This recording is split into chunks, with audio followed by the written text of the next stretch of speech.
CTD ने बन्नू में intelligence based operation के दौरान फायरिंग के तबादले में 2 इंतहाई मतलूब दहशतगर्द हलाक कर दिए।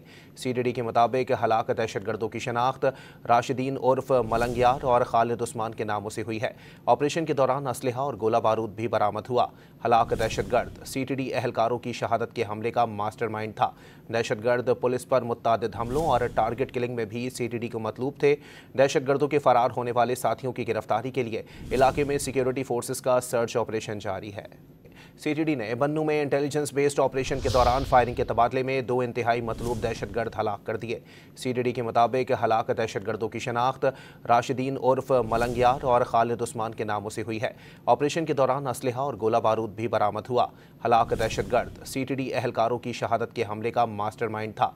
दहशतगर्द पुलिस पर मुत्तादिद हमलों और टारगेट किलिंग में भी सीटीडी को मतलूब थे। दहशतगर्दों के फरार होने वाले साथियों की गिरफ्तारी के लिए इलाके में सिक्योरिटी फोर्सेस का सर्च ऑपरेशन जारी है।